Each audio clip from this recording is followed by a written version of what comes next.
Happy Tuesday, NCAA basketball fans. This is your weekly Trogcast. Two really old guys talking NCAA basketball. And a brisk, sunny day here coming from Cincinnati. This is Zink, joined by my good friend Jim Reaker. Jim, back from Vegas and ready to talk about sports, are you? Oh, yeah. Especially NCAA basketball. We're starting to really get into the season, so a lot of games. Even if you were just at home on TV, you could watch games coast to coast from morning till late night. Of course, competing right now with the NCAA football, and as they progress toward their Final Four, and NFL football as those seasons get deep into the season and things start to get interesting. But today, of course, we're going to talk about NCAA basketball. That's right, and you're right. As we get into these tournaments, there was a lot of good basketball, some floppy basketball, some moving and shaking as teams play each other and selling into the top 25, out of the top 25. Before we talk about some of that, you and I have had some conversations which are kind of tangential to this, and that's about these early season tournaments and sort of what are the pro and cons. Some people really, really like them. Other people say they're just a way to make money off of television. So what are some of the goods, the bads, and the uglies of these early season tournaments before we start to talk about the results of some of them? Well, as I've talked about before, a lot of coaches like these because it gives them an experience that they can use hopefully down the road in the NCAA, where you have to turn around and play a team that you don't know who it's going to be until that day or the day before. And then as I was thinking about it, probably even better because in the NCAA you get at least one day off. In these tournaments, most teams were playing either back-to-back games or some of them 3 games in a row.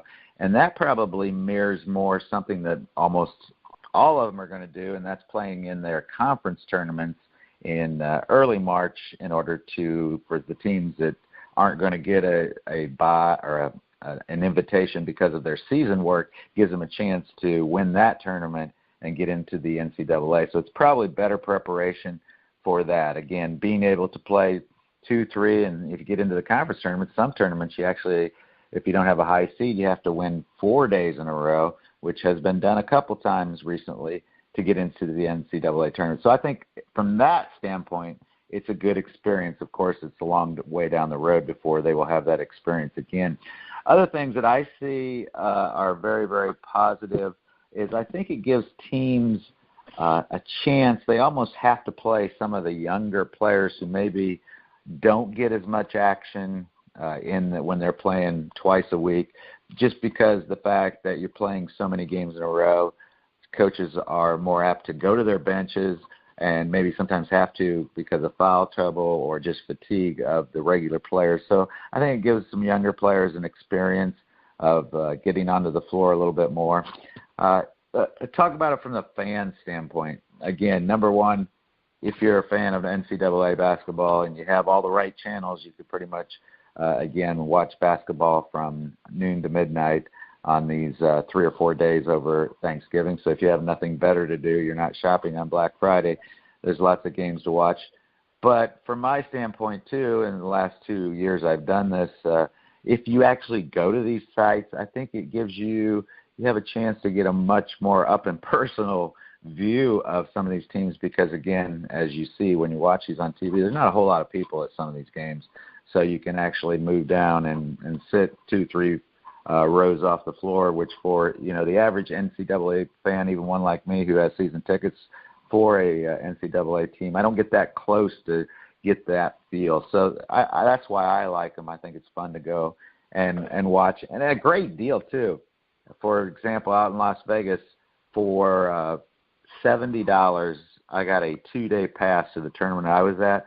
Now, I didn't do all of them because my mate, this time, not a real big basketball fan, but if I'd have been there by myself like I was last year, in that case, I went to a tournament that was 3 days. There were 4 games every day.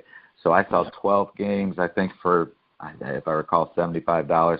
Out in Las Vegas, it would have been 8 games for $70. I mean, we're talking less than $10 a game for Division I basketball. For a basketball junkie, that's a great deal. But, of course, we have to remember, as you and I talk about a lot on this show, these are students. So looking on the negative side, the negatives I see, of course, you're taking students out of class, although most cases, I'd say most of these universities weren't in session the last 4 days. But as you get into some of these other tournaments, they are traveling and probably missing games. Of course, that's just the whole case of the NCAA basketball. Usually the basketball players are taking a very limited load of classes, sometimes not some of their harder classes because they are traveling. And, again, it's taken away from campus and time when they get close to their exams if they are taking classes that have those. So, it could be a negative in the fact that they are traveling. But look at the players, though. Sometimes they get to go to places they probably wouldn't get to go, like Hawaii, Alaska, New York City. And I know a lot of coaches sometimes allow the players to, at least you see it on some of the broadcasts, take the time to go out and visit some of it. So on that side, it's probably a positive for the players. Anything you want to add to that? No, you pretty much covered that, and those are the positives that people, we taught for a long time, and a lot of people always had views, even in the elementary level, high school level, about, you can't take a family vacation in the middle of school year, think of all the school you're going to miss, but these can also be educational opportunities, and the best coaches turn them into that. It isn't just a basketball thing. And some of these kids, not only just getting an opportunity to play, and that gives them a chance to go to college, that some of them might not have had that opportunity to pay for that, but gives them a chance to travel to places that they might not have ever seen or even thought that they would get to. And as long as they keep their hands in their pockets when they're going through stores like UCLA guys didn't when they went to China, it can be a fantastic experience all the way around. It is tough on all these guys because they miss so much time, but they have to balance that, and as you know, a lot of them do that by loading down with classes in the summer so they can just take the minimum full term, and it's probably hardest on the basketball guys because their season goes over both semesters, so it's hard to figure that out. But as long as they're in good standing and the programs are doing a great job, I think they're a lot of fun. They're certainly a lot of fun to watch. So let's get to some of them. The big one this week was the inaugural PK 80, the Phil Knight Invitational, to celebrate his 80th birthday. Brought a lot of Nike schools out to Oregon. And Michigan State won one side of the bracket. I was mistaken. I hadn't quite done my homework. It wasn't a full bracket. There were two sides that sort of two mini tournaments that played out, and everybody got at least 3 games. Michigan State wins one side, beating North Carolina in their title game, and then Duke wins the other over Florida. And what started out as kind of a sloppy tournament,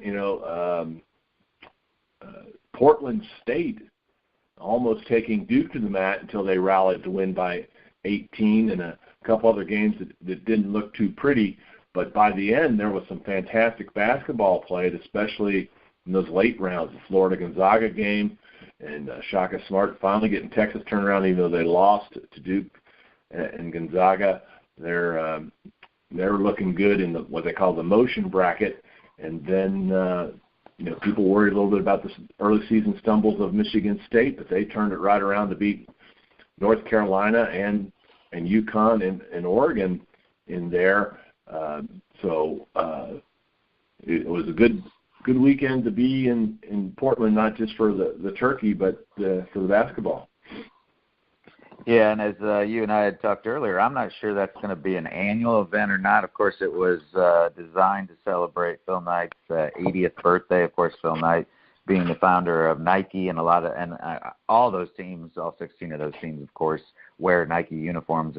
I think that was one of the prerequisites to being invited to that tournament. And also, if you saw, every team had a new, unique uniform made for just that tournament. I don't know if those teams will wear those uniforms any other times this season. It's probably up to them if they choose to. They can. So I don't know if that tournament will go on. And again, it was almost that tournament, which had, again, the heavy hitters in NCAA basketball. But again, for me, in fact, I don't know if I saw any of those games. It's just that it being on the West Coast, and it was a Friday, Saturday, Sunday, or maybe started Thursday. But I know the bracket championships were two, big matchups, but they were played late Sunday night. And if you're like most people, after Thanksgiving weekend on late Sunday night, you're thinking about Monday morning going back to work after 4 days of eating and celebrating with family, and watching basketball is probably not high on your priority list, even for a basketball junkie like you and I. So it'll be interesting to see what happens with that tournament. And again, I even thought maybe that tournament, being the celebration it was of film night and blah, blah, blah, might have a better crowd. But I did see some highlights of some of those games. And again, it looked like the crowds were very, very sparse. But again, here's the reality. We talk about this often. They're obviously making money, and that money's coming from television, because if they're all of these tournaments, if they're wagering the bottom line on the people attending them to make money, they're not winning. But obviously, they are making money off their TV revenue, off the advertisements that they get for those games being on ESPN and some of the other sports channels. Yeah, if you're in any sport today, you can't just rely on your attendance. There's 10 other ways you got to bring in the money to do that. But some great games, and that moves us to not only you talk about potential upsets. The one that's sort of been known for the upsets was the Maui Invitational. Chaminade gets some great teams out there, and this one you talk about having to stay up late. Some of these games were even later than that, having to be all the way out in Hawaii. But that finished with a great game between Notre Dame and Wichita State, with Notre Dame ending up on top. But no real surprises this year, but just some really good basketball. Cal and LSU, Marquette was out there, and Michigan, Notre Dame, Virginia Commonwealth. It was just and turned out to be a really good tournament this year. Yeah, and Wichita State, who I kind of said maybe was overranked. Some people saying they may make the Final Four. We talked about their move to the American, trying to up their schedule, but they look to be for real. They lost to Notre Dame, but I think Notre Dame is maybe going to have a great year. Mike Bray has always done a good job up there, but I think he's got some really good talent this year, and I believe they're ranked high in the top 10. I think maybe 6. So it's that was a good tournament. Yeah, and the other factor is we factor in, and I've had to deal with this, as you saw me yesterday, but I'm a little bit older than these guys. But dealing with the time change, moving time zone to time zone, sometimes is hard to recover from. Not so much going to a time zone, but coming back, trying to get reacclimated into your time zone. And I would guess, I know the West Coast one that I had to deal with threw me for a little bit of a loop, but I would guess the Maui one, you got to think it takes those 18 to 22-year-olds at least a day to get reacclimated. And, of course, I'm sure they have classes come Monday morning, and most of them are back into their schedule here Monday, Tuesday, Wednesday of this week playing games. Yeah. Well, I guess the one that threw the surprise is not what the champion would be, the battle for Atlanta. Villanova prevails over Northern Iowa in that final, but some good games there. But I guess the big surprise there was twofold. Purdue going down there and losing 2 of their 3 games, one to Tennessee in overtime, and then to Western Kentucky. And I told you to watch out for those Hilltoppers. They came through there. They beat Purdue and SMU in there. But I guess the biggest shocker is Arizona going down there and losing all 3 games in the tournament to drop from number 2 in the country out of the top 25 this week. Yeah, and as I told you yesterday when we spoke, I wondered if that was the biggest drop ever. I mean, a team that was ranked number 2. And think back a week or two, I know you cover the Wildcats from the Pac-12, and you are pretty in tune to who they have and what they expect. There were some people that debated whether they should not be number 1 over Duke in some of the preseason polls, and to lose 3 games in a row. What's going on there? But let's recall something we talked about in the last week or so. I don't know, it's hard to say, but the one thing you have to keep thinking is that FBI investigation. Of course, you remember Book Richardson was one of the assistant coach to Sean Miller out there, was one of them named and actually was fired from his job. And is there a cloud hanging over that program? Is there a distraction going on? You would hope and think that unless they're involved somehow, that the players aren't involved in it. But it's just a question you got to ask, because that's going on. And then you see a team like that with so much talent. Of course, we saw them go out of the NCAA last year in a Sweet 16 game against the Xavier Musketeers. But did that have the effect?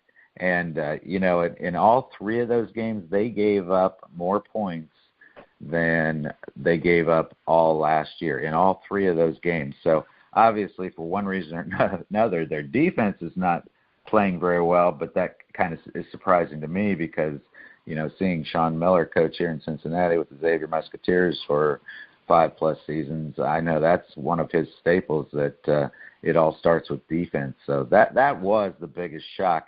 I did do research. The last time it happened that a number 2 team lost 3 games in one of these tournaments and fell completely out of the rankings was 1986-87 season. So it probably would have been in 1986.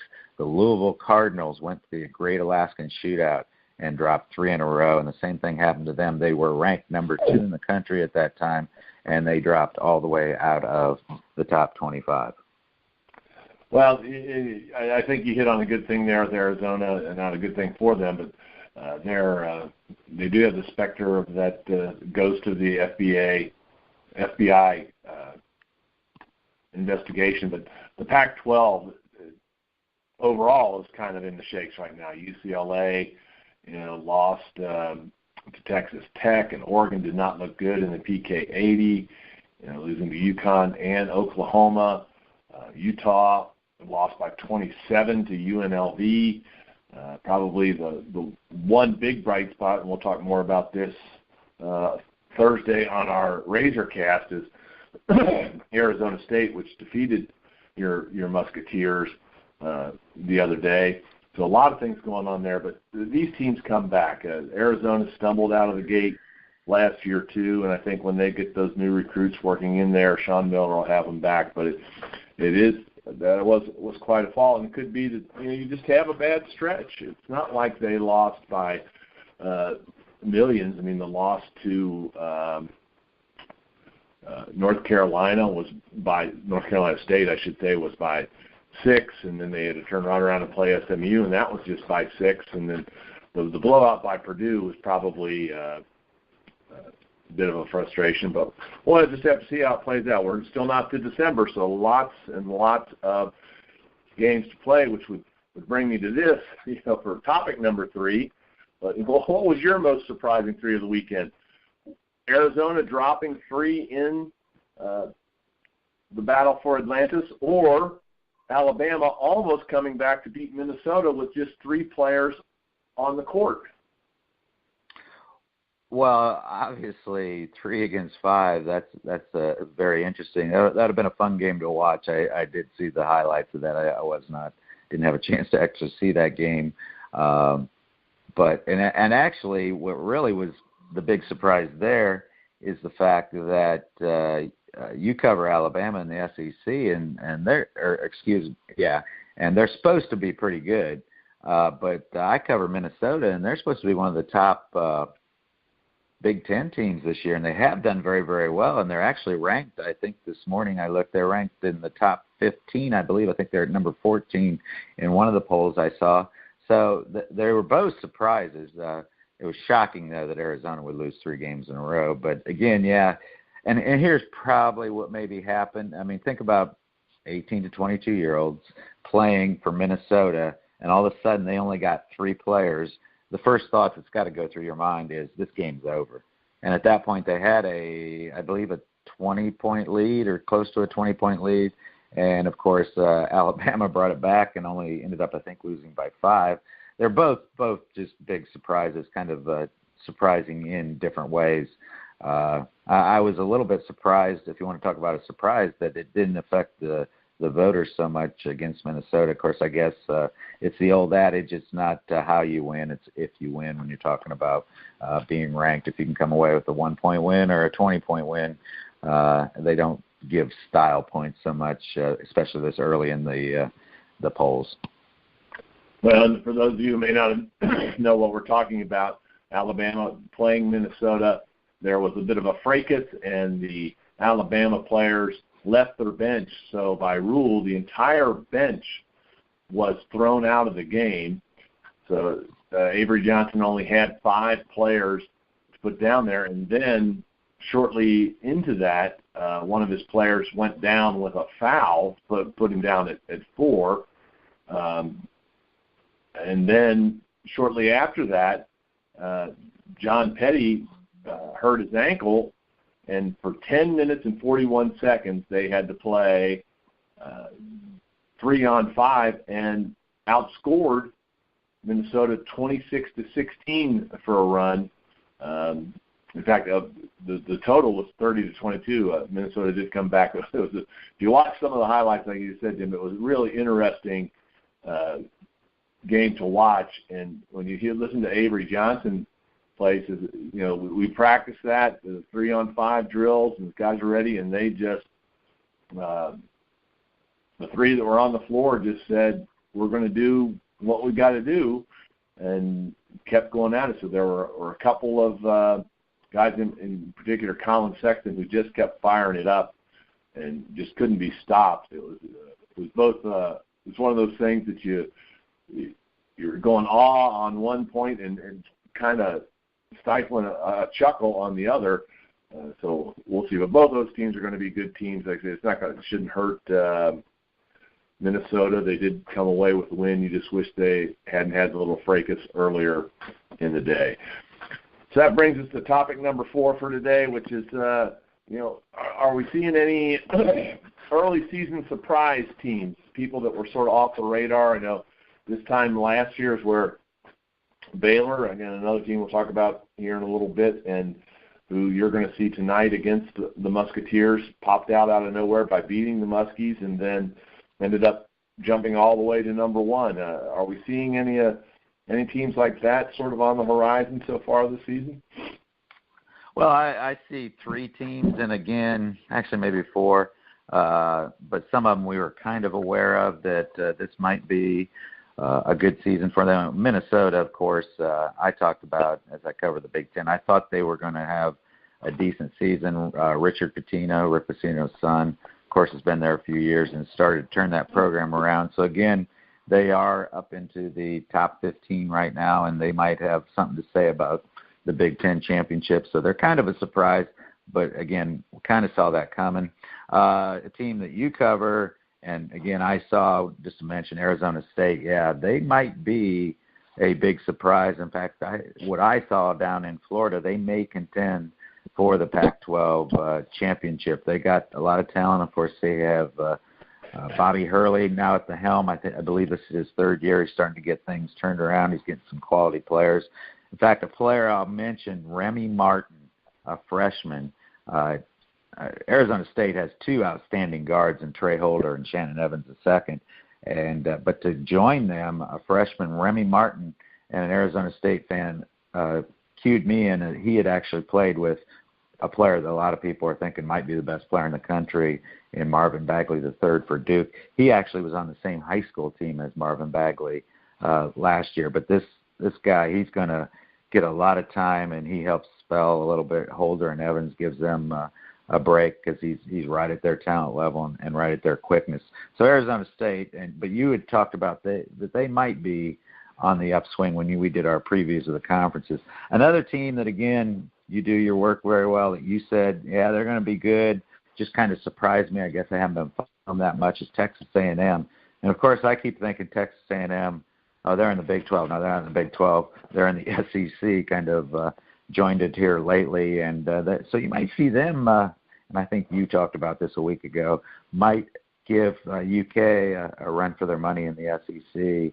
And, of course, I think they had some close games with the Wildcats last year, but they're off to a good start. They beat West Virginia very handily in that game over in Germany, but also have defeated Oklahoma State, Penn State, and USC already. So those are what I see as surprises. Oh, another team just kind of off the radar, but always is kind of one of those that appears in the NCAA bracket because they're out of the American East Conference, a conference we don't follow very closely through the season, but they always pop up in the NCAA and sometimes make a little bit of a run or at least scare people. And, of course, I love their name, the Catamounts, and that is the Catamounts from Vermont. Had a very close game against the UK Wildcats early on, lost by 4 points, and they're off to a 5-1 start. That's a team I think we'll probably be talking about again in March when they appear in that bracket coming out of their conference.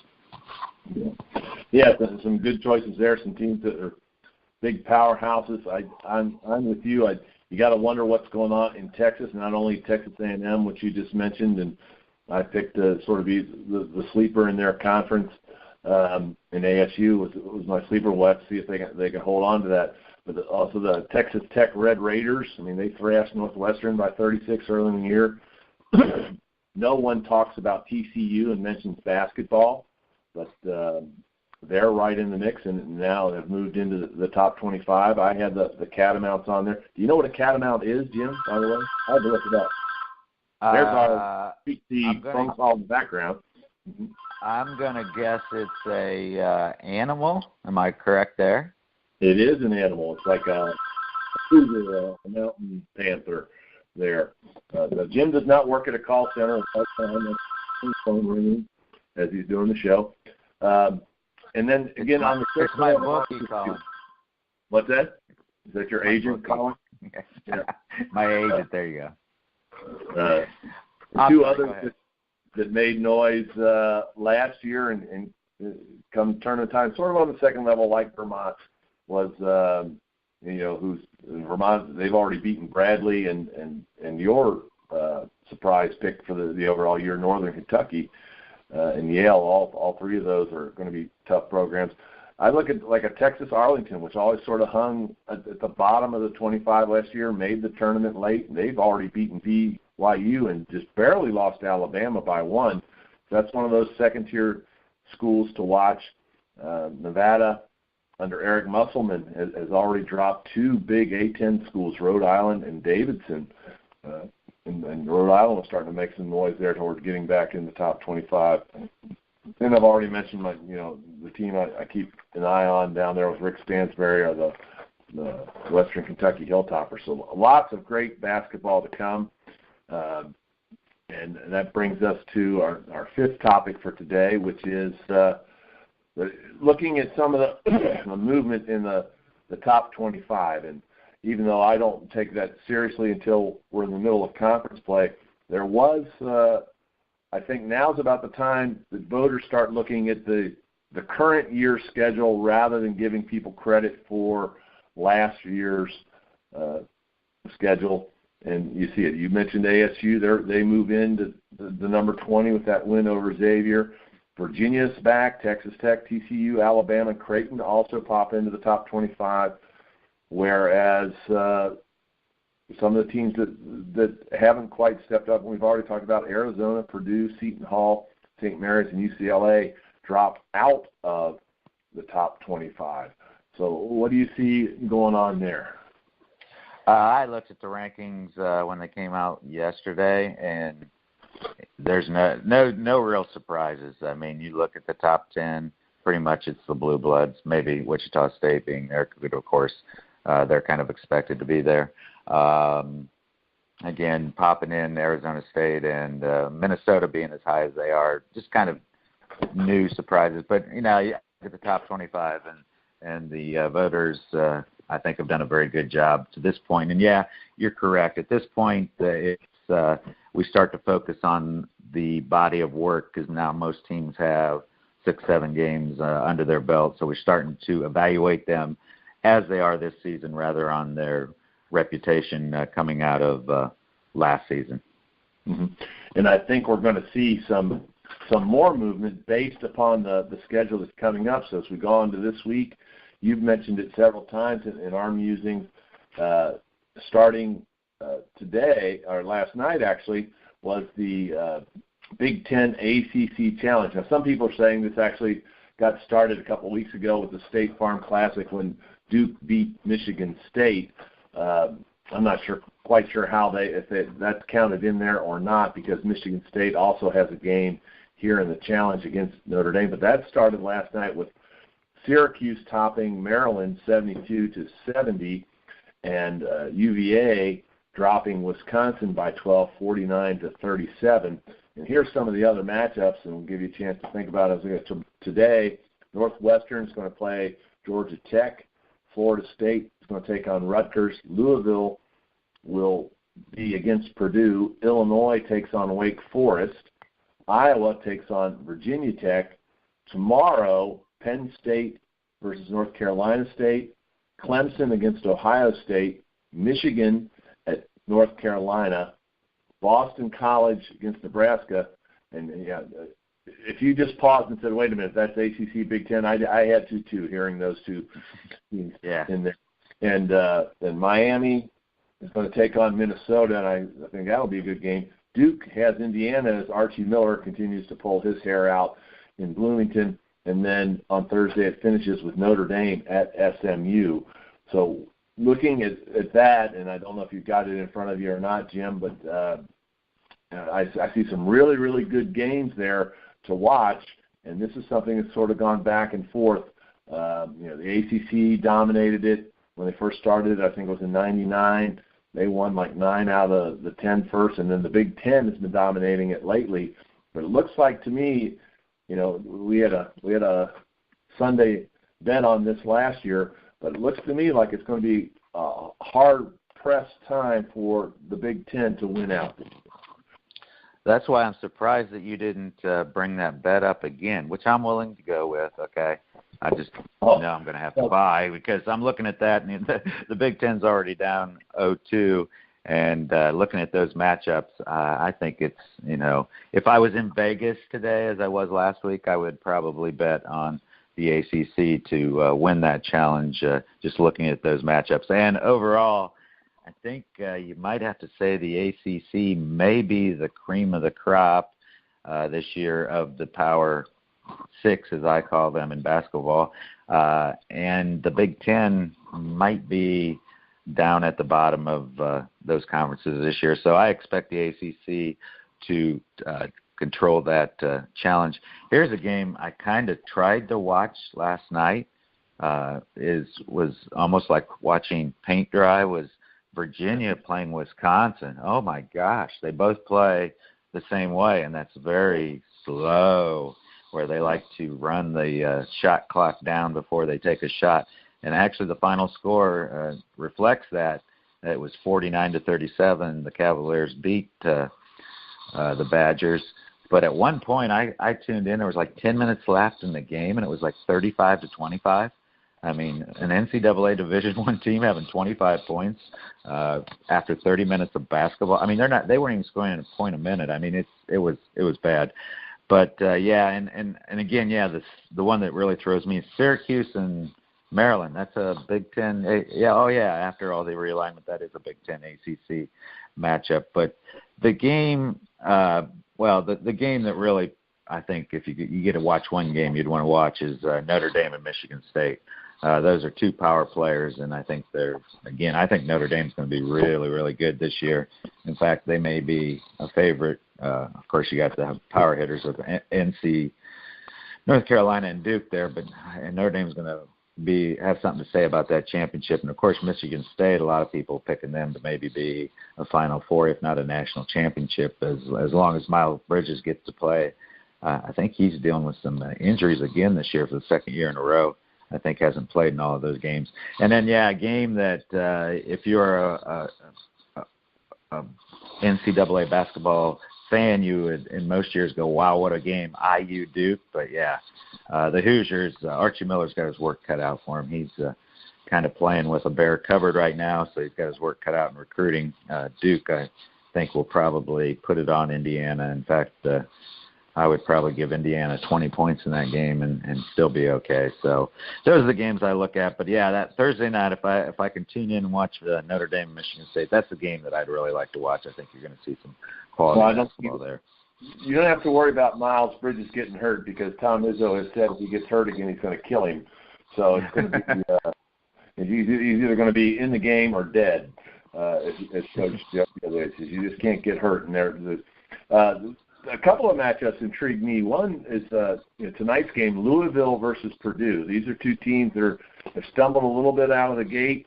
They've got power going on, and I think it'll let them know which way the programs are going. Purdue has stumbled a little bit in their tournament action, as did Louisville. Louisville's still up there in the top 25. I think that's more on reputation right now as they try to get through a tough off season. And also, I think on the second tier, you need to watch Clemson and OSU. Danny Manning down there at Clemson's trying to build a program, and of course we got OSU with Holtman just getting on board, and those are two storied teams that you think they're going to be back before too long. But to me, I think the matchup of the week, Notre Dame and Michigan State's a marquee matchup, but watch that Miami-Minnesota game. Those are two teams that are going to be on the cusp. Jim Loranga usually gets the Hurricanes back by tournament time good, and as you've already said, Richard Pitino's got Minnesota playing well and could very well end up being the cream of the Big Ten by the time it's done. And they run kind of opposing styles where Loranga likes to run a lot and Pitino's a little more methodical. So you see how they match up. And I'm with you on your original comments. It's always tough to watch a Tony Bennett team, except when they get really hot on defense. And Greg Gard in Wisconsin, it's not not exciting. Sometimes you expect them to put the peach baskets back up there and have a jump ball after every basket like they did back in the beginnings of basketball. On another note, though, we've got some great matchups that aren't part of that Big Ten ACC challenge, and sort of a triangular sort of situation here. You'll be there tonight. Number 16, Baylor, who upset Xavier last year, as I already mentioned, is going to be here in Cincinnati at the Cintas Center. And then Baylor has to turn around and go home and host Wichita State on Saturday. And for the Muskies, it's at least it's a home and home, but a special situation. Xavier, they're going to host Baylor tonight, and then they have to turn around and host crosstown rival Cincinnati on Saturday. So what can we expect out of those games? Well, hopefully the Musketeers learned something from their defeat down or out in Vegas against the Arizona Sun Devils. So, but I think that's going to be a game that's going to go down to the wire. Baylor and Wichita State. Wichita State, of course, up in their schedule and playing some big programs and some successful programs lately. That again will be a good game. Baylor Bears might find themselves in a different position this year where they're not going to be the surprise, or the surprise is going to be, although it wouldn't be a great surprise, they may lose both those games. And the Musketeers, having watched that team a little closer than others, of course, here in Cincinnati, I think they're going to bounce back. They will win at least one of those two games just because it's going to be in the Cintas Center. And I wouldn't be overly surprised if they didn't come away by winning both those games. And maybe I'm just being optimistic there. But, of course, as we talked about before, the Cintas Center is the fifth toughest arena in NCAA basketball based on their winning percentage since they opened the doors there. So that gives them an advantage. It'll be a great environment. The shootout's always a great environment, but I think the Baylor game tonight, just because that revenge factor is there, I think the crowd will be into it. Mm-hmm. And before we get on our trivia, a couple other things to watch. Gonzaga will host number 25 Creighton on Friday, and Seton Hall could try to find a way to fight its way back into the top 25. They're going to play Louisville and number 22 Texas Tech this week. So a lot of great basketball as always outside of that Big Ten ACC challenge as they get into it. A couple teams like Florida has no games this week, must be their exam week, and they're giving them off. But we'll finish as we always do with our little set of trivia and tidbits. So any final thoughts before we head into that, Jim? No, it's time to move forward.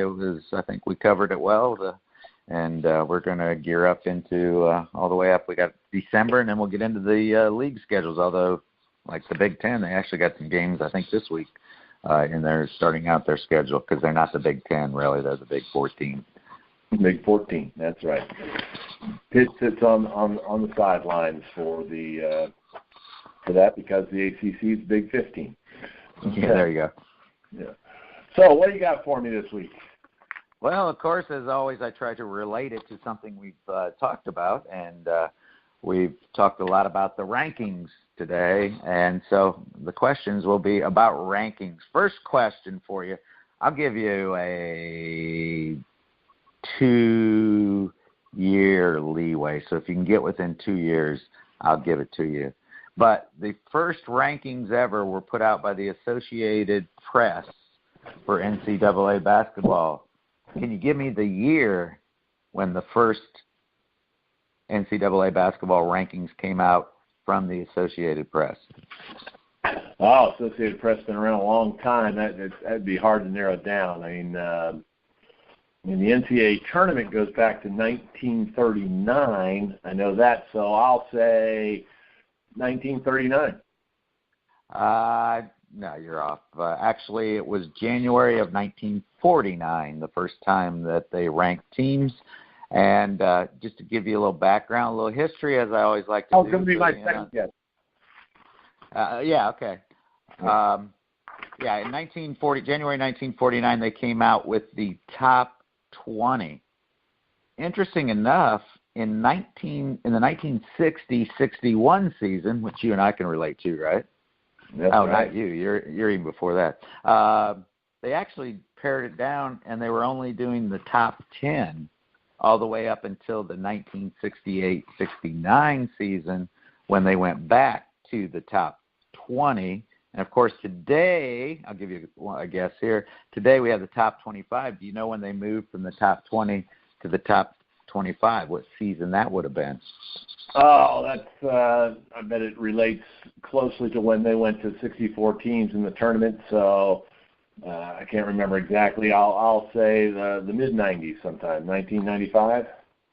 Actually, 1989 and 1990, but I think you are correct. I think it was 86, if I'm not mistaken, when they went to the 64. We'll have to do some research. Because I know our fans want to know. We'll get back to you on that one. Here's one. Here was my real stumper of the day, but I'll give it to you just to see if you can come out of the blue with this one. But my real stumper for the day was in 1949. Which team, NCAA team, was ranked number 1 for the first time? And I'll give you a hint. They are a team who has a very unique mascot, meaning that mascot is so unique they're the only team in the country that uses it, kind of like Catamounts, but it's not them. The Cougars. Oh, well, that can't be. My first thought would have gone to like Hank Ibba's Oklahoma A&M, but a lot of people call themselves the Aggies, so your clue throws that out. The only one that I would think is really unique, the way you're putting it, would be you got your Mastodons, because they weren't around then. Would it be the Stanford Cardinal because it's just the Cardinal, not the Cardinals? That's a good guess, but no, it's the St. Louis Billikens. They were number 1. Oh, that's a unique thing. You bring that up. There's another trivia for you, I think. And I remember this one back in college that we used to sit around and think about. I think there are 6 or 7 teams that have a mascot that doesn't end in S. And, of course, I know you just said the Cardinal, Stanford Cardinal. I know the Notre Dame Fighting Irish is another one. But I think there's 6 or 7 in all NCAA sports that do not end in an S. So that's a trivia for a different day. And one other thing I thought I'd help you out and pull you in, especially as we go to our Thursday show, which, of course, I'm sure we will focus on the crosstown shootout here in Cincinnati when the Bearcats play the Musketeers. But the article I was reading actually went through the rankings and rated all programs for all times. They had the top 200. And the way they did it was if you were ranked in the top, whatever it was, 10, 20, 25, depending on the era, you got 1 point. And for every week you were ranked number 1, you got 2 points. Can you guess which program landed as number 1 in the all-time rankings? I mean, the most obvious one, of course, would be UCLA. And they're number 4 on that list. You want another guess? That would have to be Duke or North Carolina. Duke's number 3. North Carolina's number 2. You're missing it. Number 1 is just to the south of us. Kentucky. There you go. So that top 5, UK, North Carolina, Duke, UCLA, Kansas, all time. And here was one just for you, number 10 on the list all time, the Cincinnati Bearcats. Bearcats, you betcha, baby. All right, that's some great stuff, as always, from Jim on the trivia department. As he just mentioned, we'll be coming to you on Thursday with our weekly Razorcast, which is about all things Xavier basketball. We'll be back to you next Tuesday with all the news about NCAA basketball on the Razorcast, first one of December. And we'll leave on a couple of nice tidbits and notes. It was today, 1956, the very first Cy Young Award was given in Major League Baseball. All the pitchers used to be part of the MVP voting, and that went to Los Angeles Dodger Don Newcomb. And we got a couple farewells to go there. Tim Floyd retires at the University of Texas El Paso, known as UTEP, the minors. He leaves with a 465, 279 record with several teams, 8 NCAA appearances over 23 seasons. He took Iowa State to the Sweet 16 in 1997, then took over the Chicago Bulls and moved on to New Orleans in the NBA before returning to the NCAA with USC in 2005. Sadly resigned from that program in the wake of the O.J. Mayo recruiting issues before taking over the minors. He leaves at 1-5, and some people said it was because of the start, but he said no, he knew he was going to resign sometime this season, and with the way it was going, it was just time to go. And the saddest note of all is that on this day in 1939, we bade farewell to Dr. James Naismith, basketball's founder, passed away from a brain hemorrhage at the age of 78, just months after watching the first NCAA basketball tournament. We thank you all for listening. Mike Goodpasture and the Grueling Truth website for letting us go. And until you listen to us on Thursday or next Tuesday, we'll be watching lots of games with you. So take care.